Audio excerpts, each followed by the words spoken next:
Dear friends, मेरा नाम सुभाष चौधरी है और मैं भारत का एक सामान्य नागरिक हूँ।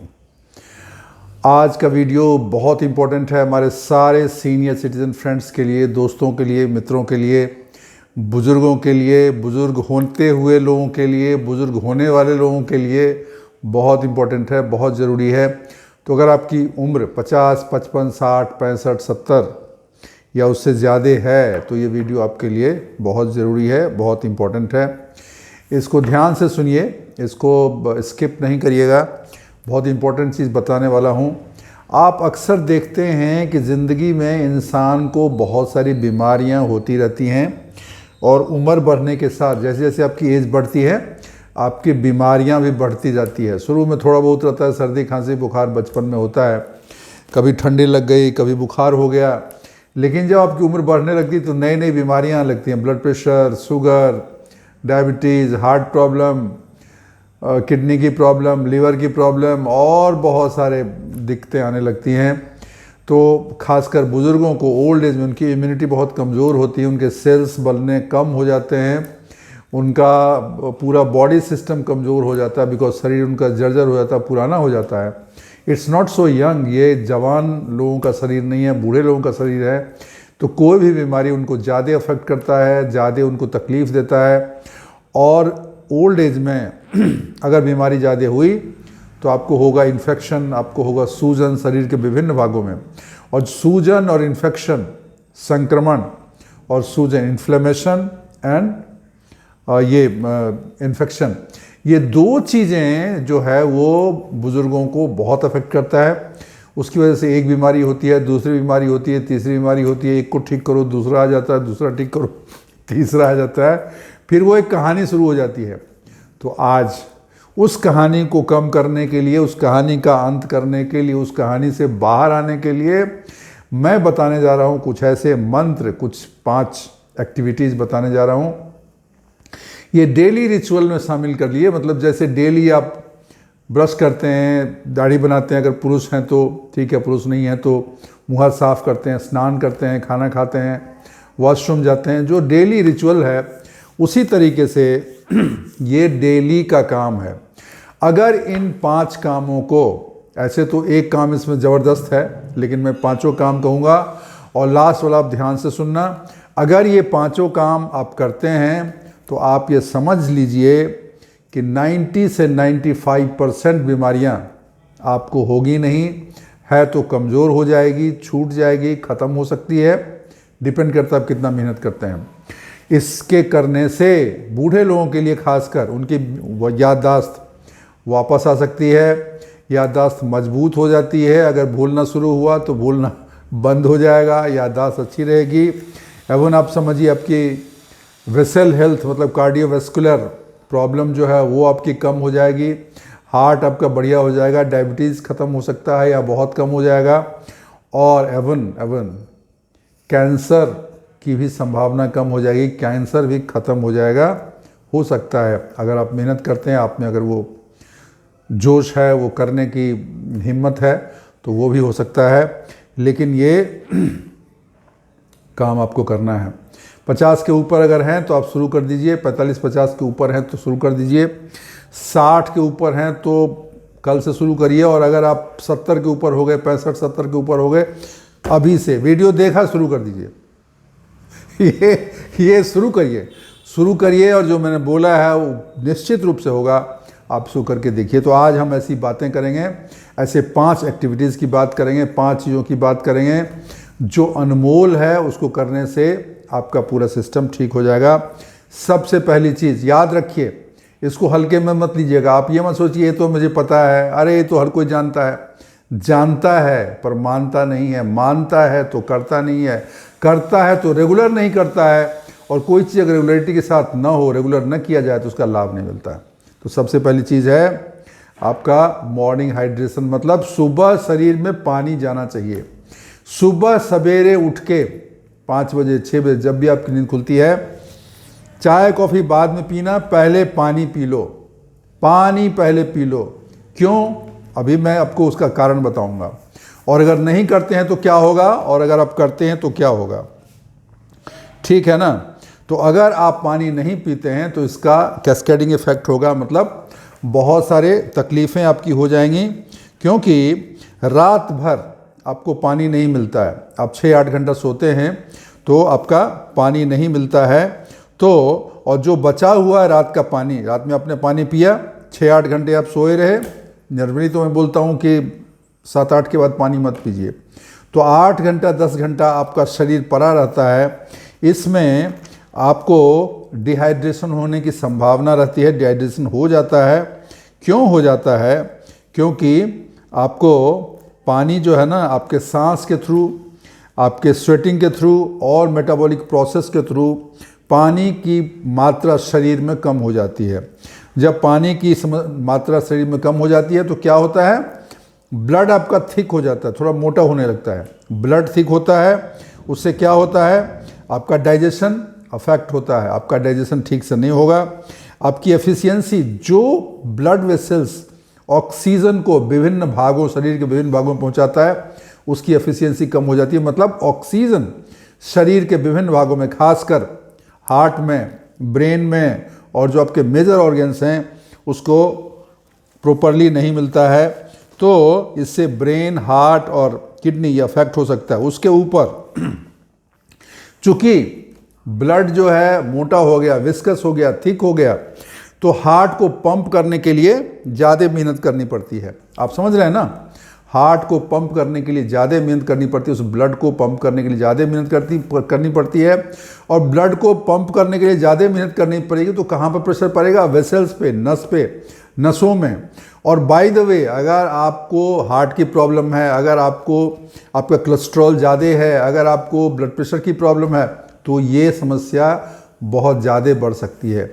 तो सबसे सुबह पहले आपको पानी पीना, अगर पानी नहीं पिएंगे, आप देखेंगे, आप ओल्ड एज वाले जो भी हैं 60, 65, 70, उनसे मैं खुद पूछ रहा हूँ और उनको खुद ही सोचेंगे, जब वो उठते हैं तो उनको शरीर में ऐंठन होगा, दर्द होगा, क्लैरिटी नहीं रहेगी, ध्यान नहीं रहेगा, थोड़ा ऐसा धुंधला धुंधला कभी कभार दिखेगा, अजीब सी कमजोरी और बेचैनी होगी, उलझन रहती सुबह में नींद खुलने के बाद।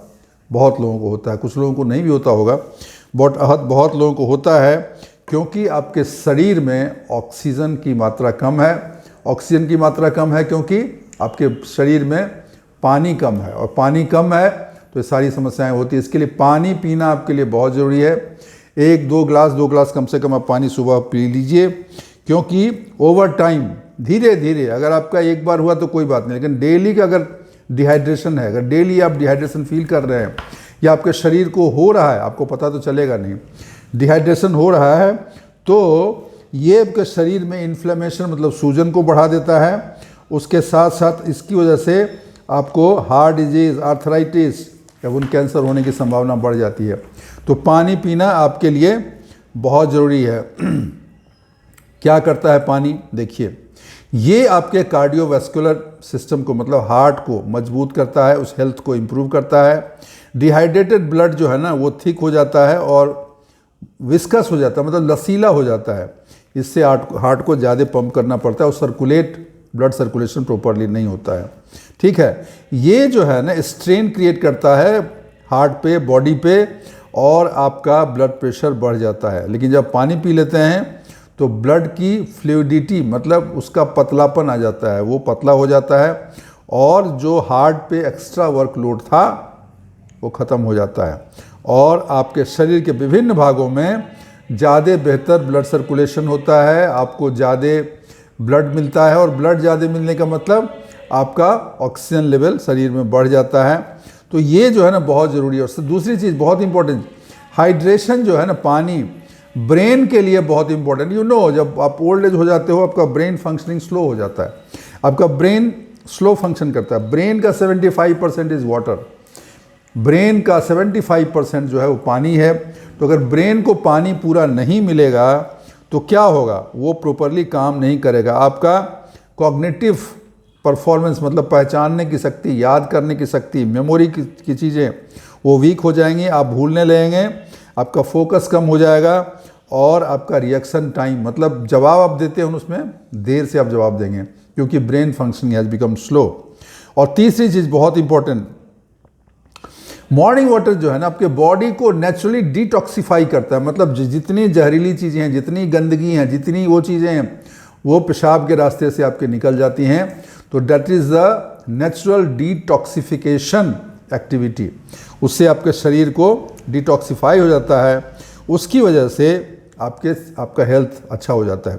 देखिए, लिवर और किडनी दिन रात काम करते थे, अब अनवरत काम करते रहते हैं और उसको टॉक्सिन को फिल्टर करते थे, अपने शरीर में जो कचड़े हैं उनको निकालते हैं, लेकिन उसके लिए उनको पानी चाहिए, और पानी अगर नहीं मिलेगा तो प्रॉपरली वो काम नहीं कर पाएंगे और उनको प्रेशर हो जाएगा।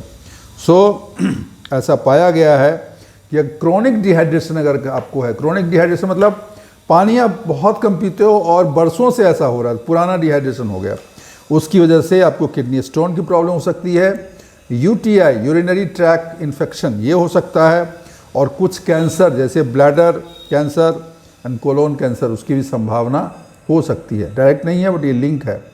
तो क्यों नहीं पानी पिया जाए? So water is the first thing, वो आपको पानी पीना चाहिए। सुबह में कॉफ़ी चाय कुछ भी लेने से पहले पानी पीना चाहिए, पानी भी बैठ के पीना चाहिए। पानी सादा पीजिए, बर्फ़ ठंडा पानी, फ्रिज का पानी मत पिएं। और अगर आपको चाहिए, आपको अच्छा लगता है, जो शरीर को और आपका डाइजेशन सिस्टम को और बेहतर करना है, तो हल्का सा गुनगुना पानी 1-2 ग्लास ले लें, उसके बाद नॉर्मल पानी पिएं। चाहें तो आप उसमें नींबू थोड़ा निचोड़ के डाल दें। लेकिन अगर ये नहीं करते हैं, सादा पानी भी पीते हैं, नॉर्मल रूम टेम्परेचर का जो पानी होता है, फ्रिज का पानी नहीं, नॉर्मल टेम्परेचर पे पानी, वो अगर आप पीते हैं तो आपको बहुत फ़ायदा होगा। धीरे धीरे आपका डाइजेस्टिव सिस्टम इम्प्रूव हो जाएगा। जॉइंट स्टिफनेस, जॉइंट आपका जो है ना, पैर का जोड़, कमर का जोड़, उसमें जो स्टिफनेस है, जो तनाव है, जो दर्द है, वो ख़त्म हो जाएगा और मेंटल क्लैरिटी आ जाएगी। दिमाग बहुत क्लियर रहेगा, फास्ट काम करेगा, एनर्जी आपकी बढ़ जाएगी, और एक सबसे बड़ी चीज़ आपकी इम्यूनिटी सिस्टम इम्प्रूव हो जाएगी। तो पहली चीज़ हो गई पानी, हाइड्रेशन, प्रॉपर हाइड्रेशन सुबह डेली, उसमें कोई कोताही नहीं करना और दिन भर पानी पीते रहिए। लेकिन मॉर्निंग में तो 2 ग्लास पानी आपको पी ही लेना है, सो के उठते उससे सबसे पहले एक्टिविटी करनी है। दूसरी, डेली ब्रिस्क वॉकिंग, रोज़ टहलिए, थोड़ा तेज़ चलिए, थोड़ा कम तेज़ चलिए, कोशिश करिए अपने हिसाब से थोड़ा तेज़ चलने का। ऐसे नहीं कि ऐसे टहल रहे हैं ऐसे मस्ती में, नहीं, थोड़ा सा एज ए टास्क, इंटेंशनल, मतलब मैं टहल रहा हूँ, मैं वॉक कर रहा हूँ, मैं अपने हेल्थ को ठीक कर रहा हूँ, मैं अपने फिटनेस के लिए काम कर रहा हूँ। ये सोच के जब आप टहलेंगे, वॉक करेंगे, तो उसका फ़ायदा आपको अलग ही मिलेगा। ये एक काम है, यही जो मैं बोल रहा था, एक काम, एक ऐसी आदत है जो आपके 90% बीमारी को नहीं आने देगा, उसको आने नहीं देगा, और आ गया उसको दूर कर देगा। वॉकिंग इज़ मस्ट, किसी उम्र के आदमी के लिए वॉकिंग इज़ मस्ट, लेकिन बुढ़ों के लिए, बुजुर्गों के लिए तो बहुत ही ज़रूरी है, बिल्कुल ज़रूरी है। अब आलस में पड़े हुए हैं, अरे चाय पी लेते हैं, थोड़ा समोसा खा लेते हैं, अच्छा टहलने जाएंगे, थोड़ी देर के बाद जाते, थोड़ा शरीर में दर्द है, अरे दर्द रह जाएगा, दर्द जाएगा ही टहलने से। पेट में थोड़ा ऐंठन हो रही है, अरे ऐंठन है, चलो ऐंठन ठीक हो जाएगा। बहुत लोगों को थोड़ा टहलने के बाद बाथरूम जाने की ज़रूरत होती है, तो दूर न जाइए। अगर आप किसी को ये प्रॉब्लम है तो आसपास ही टहलिए, बगल में कोई पार्क है वहाँ टहलिए, बगल में ही थोड़ा टहलिए, बहुत दूर मत जाइए। अगर ज़रूरत हुई तो आप अपने घर में आके वॉशरूम जा सकते हैं, लेकिन टहलिए ज़रूर, बहुत इंपॉर्टेंट है। ये 30 मिनट, 35 मिनट, आधा घंटा, 45 मिनट अगर आप करते हैं तो इसके अद्भुत लाभ हैं। आपके हार्ट रेट इम्प्रूव बढ़ जाता है, क्योंकि आप तेज़ चलते हो तो थोड़ा सा हार्ट रेट बढ़ जाता है, उसकी वजह से आपका पंपिंग बढ़ जाता है और आपके शरीर में ऑक्सीजन रिच ब्लड सर्कुलेट होता है, मतलब ऐसा ब्लड जो ऑक्सीजन से ज़्यादा भरा हुआ है। और ख़ासकर अगर सुबह टहलते हो तो फ्रेश वायु आपको मिलती है, ताज़ी ऑक्सीजन मिलती है, विटामिन डी मिलता है, ऊपर सूर्य भगवान बैठे हैं, उसका प्रकाश आपको मिलता है। तो ये एक अद्भुत लाभ है, जो करता है वही जानता है, जो नहीं करता है उसको समझ में नहीं आएगा। उसको तो एसी में पड़े पड़े आराम आएगा, और या कंबल ओढ़ के जाड़े के टाइम में उसी में अच्छा लगेगा, लेकिन जब बीमारियां आएंगी तब वो भागेगा, तब भी बीमारी जाएगी नहीं। तो मैं आगाह कर रहा हूँ आपको, ठीक है। ये जो इम्प्रूव्ड ब्लड फ्लो है ना, जो आपके चलने से होता है, ब्लड सर्कुलेशन इम्प्रूव होता है, वो आपके ब्रेन को इम्प्रूव करता है। लुब्रिकेट योर जॉइंट्स, आपके जॉइंट को लुब्रिकेट करता है, ठीक है ना, उसमें जो है ना तरलता लाता है, मतलब वो ऐसा काम करता है। उसके अलावा ब्लड शुगर उसको रेगुलेट करता है, ठीक है, मसल को मजबूत करता है, और इसकी वजह से मसल जो है ना, ब्लड स्ट्रीम में जो ग्लूकोज है उसको एब्जॉर्ब कर। Do you know this? Why diabetes ठीक हो जाता है टहलने से? आपको पता है? नहीं पता है ना? पता है तो अच्छी बात है, नहीं पता तो बता देता हूँ। आपके मसल्स जो है ना, वो ब्लड स्ट्रीम मतलब ब्लड में जो ग्लूकोज है उसको मसल एब्जॉर्ब कर लेता है। तो जब एब्जॉर्ब कर लिया तो ब्लड में आपका शुगर लेवल ऐसे ही डाउन हो गया। समझ रहे हैं ना? तो ये बहुत ज़रूरी है। रेगुलर एक्सरसाइज करने से डायबिटीज़ ऑलमोस्ट 30-40% आपका कम हो जाएगा। इसलिए रोज़ टहलिए। सब और एक बड़ी चीज़, अगर रेगुलर आप टहलते हैं, ब्रेन का एक पोर्शन हो, इसको बोलते हैं हिप्पोकैम्पस। हिप्पोकैम्पस क्या करता है? आप जानते हैं ब्रेन के विभिन्न भागों में विभिन्न नसें और उनकी तंत्रिका है, तंत्र हैं, जो आपके विभिन्न चीज़ों को रेगुलेट करता है, मतलब शरीर के विभिन्न भागों को रेगुलेट करता है। उसमें से एक भाग है हिप्पोकैम्पस, उसको हिप्पोकैम्पस कहते हैं। उसका क्या काम है? उसका काम है कि आपकी मेमोरी को शार्प करेगा, आपको भूलने की आदत को कम करेगा, आपका फोकस रहेगा, आपका ध्यान रहेगा, मतलब जो दिमाग की तेजी है हिप्पोकैम्पस से होता है। तो जब आप बहुत टहलते हैं, एक्सरसाइज करते हैं, वॉक करते हैं ना, तो हिप्पोकैम्पस एक्टिवेट हो जाता है, उसका वॉल्यूम बढ़ जाता है, मतलब वो बड़ा होता है। बड़ा होता है मतलब वो ताकतवर होता है। चीज़ें जब बूढ़ी होती हैं, खराब हो जाती है, क्या होता है? सिकुड़ जाता है ना, छोटा हो जाता है, सिकुड़ जाता है, सूख जाता है। तो ये आप वॉक करेंगे तो आपके बॉडी के माथे का जो हिप्पोकैम्पस एरिया है वो एकदम सचेत, ताज़ा, मजबूत और बड़ा हो जाएगा। उससे क्या होगा? आपकी मेमोरी शार्प हो जाएगी, आपको याददाश्त अच्छी रहेगी, आपका फोकस ज़्यादा बनेगा, और बहुत सारी बीमारियां जैसे अल्जाइमर्स डिजीज है या डिमेंशिया है, भूलने की बीमारी है, ये सब आपका ठीक हो जाएगा। तो ये बहुत ज़रूरी है आपके कॉग्निटिव डिक्लाइन को बचाने के लिए। आपको आपके ब्रेन को एक्टिव रखता है और हेल्दी रखता है। तो ये आप करिए। ये आपका कैंसर प्रिवेंशन में भी काम करता है, मतलब कैंसर न होगा उसमें मदद करता है। कैसे? देखिए, जब आप रेगुलर वॉक करते हैं तो देयर आर सर्टेन हॉर्मोन्स, क्या है? Estrogen and insulin, which can fuel certain cancer when imbalance. तो ये जो चीज़ें हैं, इसकी वजह से कैंसर होता है तो उसको कंट्रोल में करता है।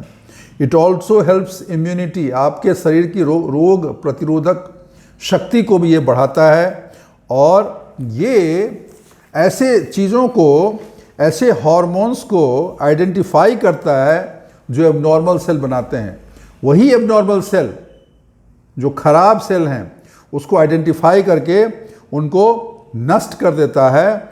और अगर ये एबनॉर्मल सेल ज़्यादा हो जाएं, जिसको हम बोलते हैं फ्री रेडिकल्स, जिसकी वजह से कैंसर जैसे बीमारियों होने का खतरा बढ़ जाता है। तो आप समझ सके, आप समझ रहे हैं वॉकिंग का कितना फ़ायदा है। फिर भी आप नहीं टहलने जाओगे तो भाई भगवान आपका मालिक है, मैं नहीं कुछ बोलूँगा, ठीक है। आपके शरीर में सिस्टमेटिक इन्फ्लेमेशन, जो आपको सूजन रेगुलर होता रहता है हमेशा, वो कम हो जाएगा।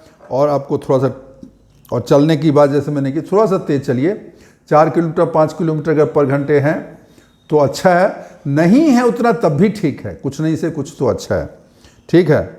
और ये बाहर टहलिए, बाहर टहलेंगे तो आपको विटामिन डी मिलेगा सूरज दादा से, ठीक है। तो ये आप करिए। मैं हंस रहा हूँ लेकिन इसको सीरियसली लीजिए। मैं हंस रहा हूँ उन लोगों पे जो नहीं जाते हैं टहलने के लिए, वीडियो देख लेते हैं, अरे कल से मैं जाऊँगा, और फिर जो है सुबह अपना, गर्मी का मौसम है, चलो एसी तान के सो गए चादर ओढ़ के। भाई ये नहीं करना है, रोज़ सुबह जाना है टहलने के लिए। आलस में मत पड़िए, आलस बहुत भारी पड़ता है। जीवन में बोला गया ना, संस्कृत में बोला भी गया कि दुनिया में अगर आपका सबसे निकटस्थ, सबसे बड़ा, सबसे खतरनाक शत्रु है, वो आलस है। और वो कहाँ है? आपके ही अंदर है। तो आपका शत्रु बाहर नहीं है। आप बाहर खोजते वो मेरा दुश्मन है, वो मेरा दुश्मन है, अरे वो मेरा नुकसान कर रहा है। अरे कोई नुकसान नहीं कर रहा है, सबसे नुकसान तो आप खुद कर रहे हो। आपके शरीर का आलस कर रहे हो, उसको छोड़ नहीं रहे हो, उसको तो पाल रहे हो, बड़ा कर रहे हो, मोटा कर रहे हो, मत करो, ठीक है ना। तो ये आप करिए, इससे आपकी मोबिलिटी बढ़ेगी, मतलब चलने फिरने की आदत बढ़ेगी, एनर्जी बढ़ेगी और आप इंडिपेंडेंट रहोगे, मतलब आपको अपने दम पे सब कुछ होगा, ठीक है ना, दूसरे की ज़रूरत नहीं है। 2 चीज़ें हो गई। तीसरी चीज़ बहुत important, deep breathing. Deep breathing क्या है? गहरी सांस लीजिए, होल्ड करिए, उसको छोड़िए, ठीक है। मैं छोटा सा डेमो दे देता हूँ।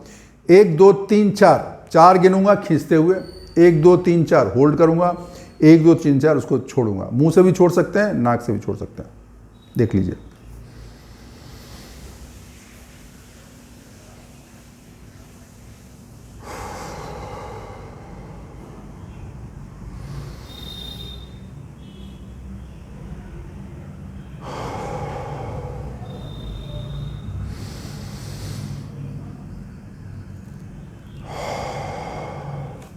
माउथ से, अभी नाक से छोड़ूंगा।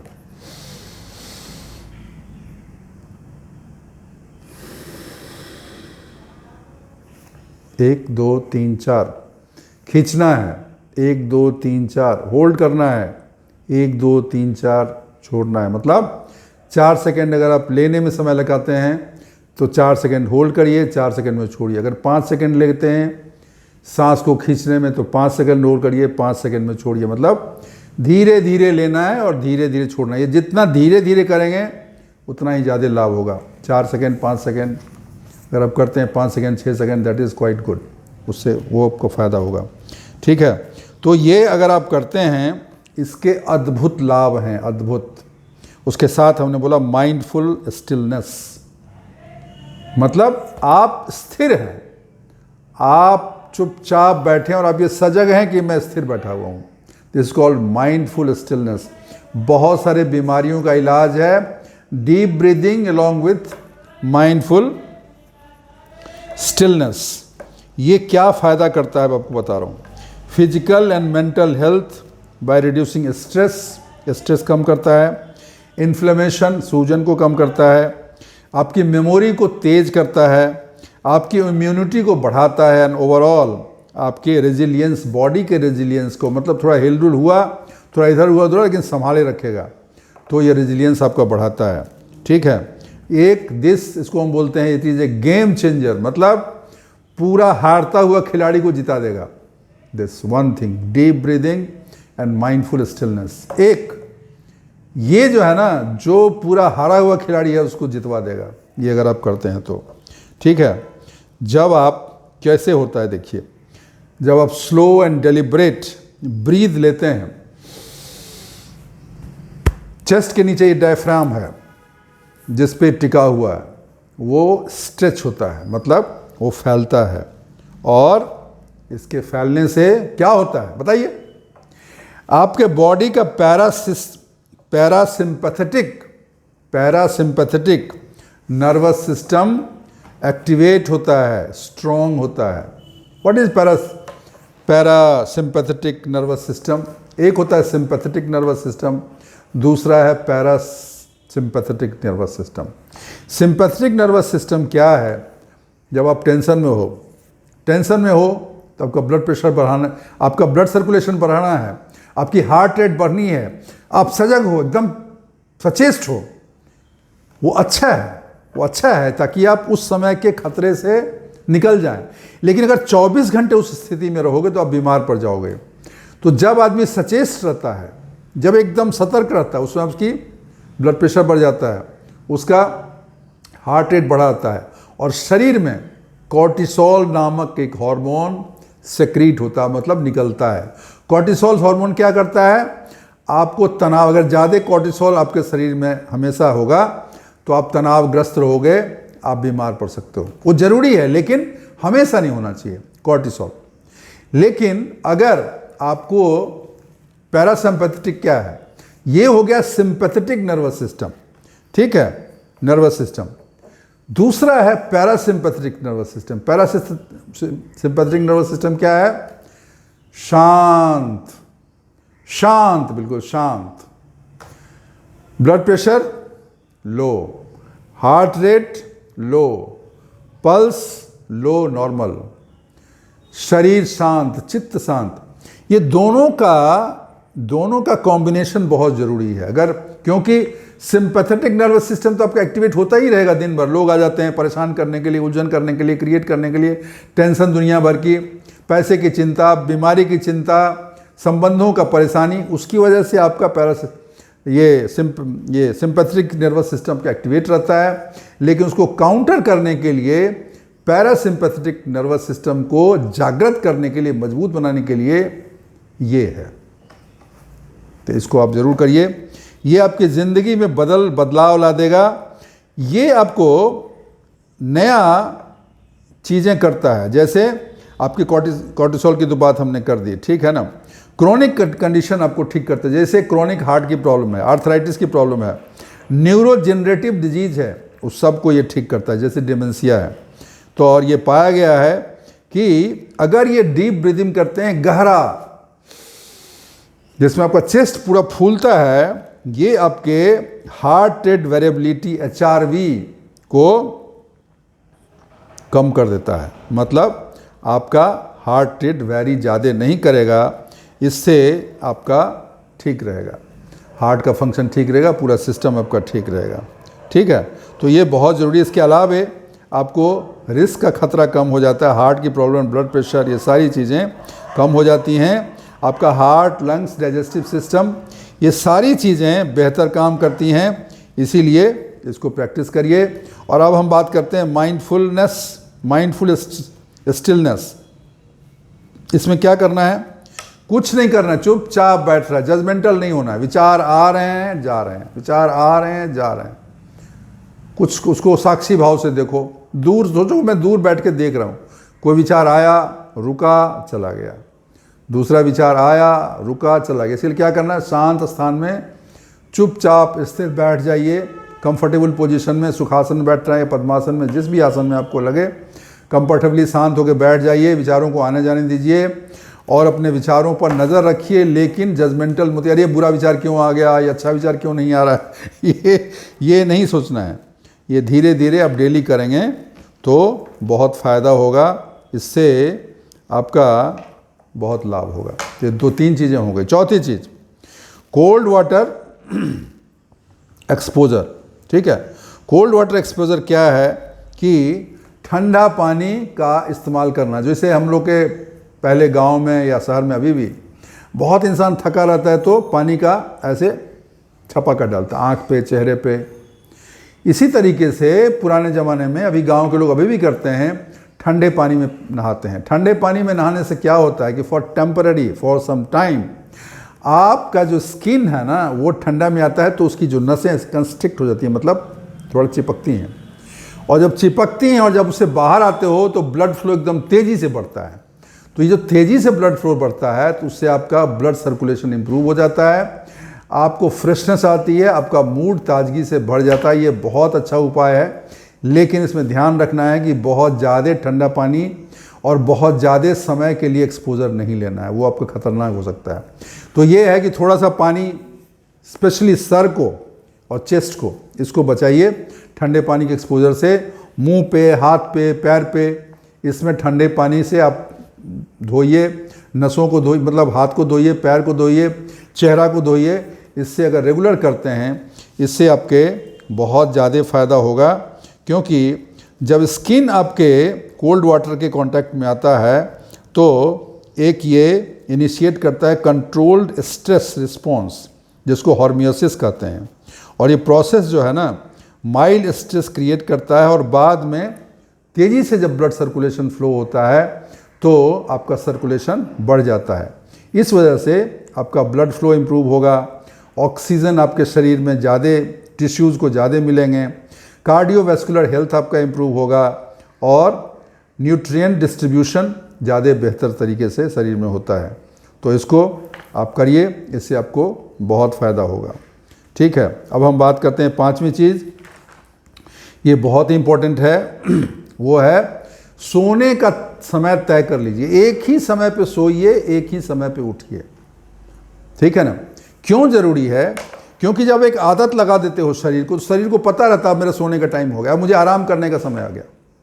तो इसकी वजह से जब आप एक ही समय पे सोते हैं और एक ही, जैसे मान लें 11 बजे या 10 बजे आप सोते हो और 8 घंटा सो के आप 6 बजे या 7 बजे आप उठ जाते हो और डेली आपको नींद आए नहीं, आप बेड पे चले गए, नींद पूरी हुई या नहीं हुई, 6 बजे या 7 बजे, अगर 10 बजे सोए तो 6 बजे, 11 बजे सोए तो 7 बजे उठ जाइए। इसका बहुत लाभ है।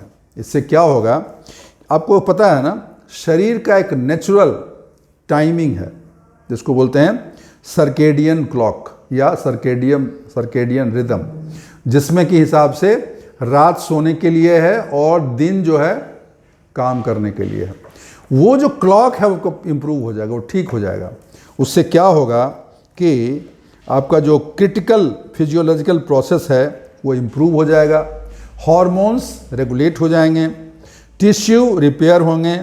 ये सब होने से आपका हेल्थ बहुत अच्छा हो जाएगा। और जब आप रेगुलर ऐसा करते हैं तो एक माहौल बनता है आपको सोने के लिए, एक बोलते हैं हार्मोन मेलाटोनिन, वो जनरेट ज़्यादा होगा क्योंकि आपने उसको एक माहौल दे दिया, समय उसका तय कर दिया। और सोने से पहले क्या करना है, मैंने पहले ही बोला है, खाना हल्का खाना है, कम खाना है, सोने से 1-2 घंटा पहले, 2-3 घंटा पहले पानी पीना कम कर दीजिए, सोने से पहले 1 घंटा पहले मोबाइल टीवी देखना बंद कर दीजिए आपको, और फिक्स टाइम पे सोइए। आप देखेंगे 1 महीने के अंदर, 15 दिन के अंदर आपकी नींद एकदम सही हो जाएगी। आप उसी वक्त सोएंगे और बिना क्लॉक के, बिना इसके आप ऑटोमेटिकली उस टाइम पे आप उठ जाते हो। ये रेगुलर करने से बहुत ज़्यादा फ़ायदा होता है। ये आपके हार्मोन को, जैसे मैंने बताया, हार्मोन को रेगुलेट करता है, मेलाटोनिन क्रिएट करता है जिससे आपको नेचुरल नींद होती है। कॉर्टिसोल जो तनाव वाले हार्मोन्स हैं उसको कम पैदा करता है और इससे आपका थकान, फिर सुबह आप उठोगे क्लैरिटी रहेगी, मेंटल क्लैरिटी रहेगी, थॉट में क्लैरिटी, विचारों में क्लैरिटी रहेगी, आप फ्रेश महसूस करोगे और आपको बेहतर महसूस होगा। आपका ब्लड वेसल का फ्लो इम्प्रूव हो जाएगा, डाइजेशन इम्प्रूव हो जाएगा और सबसे बड़ी चीज़ आपके शरीर में इम्यूनिटी बढ़ जाएगी। इम्यूनिटी बढ़ गई मतलब बीमारी आएगा, ऐसे इम्यूनिटी उसको ढकेल देगा, रुकने नहीं देगा।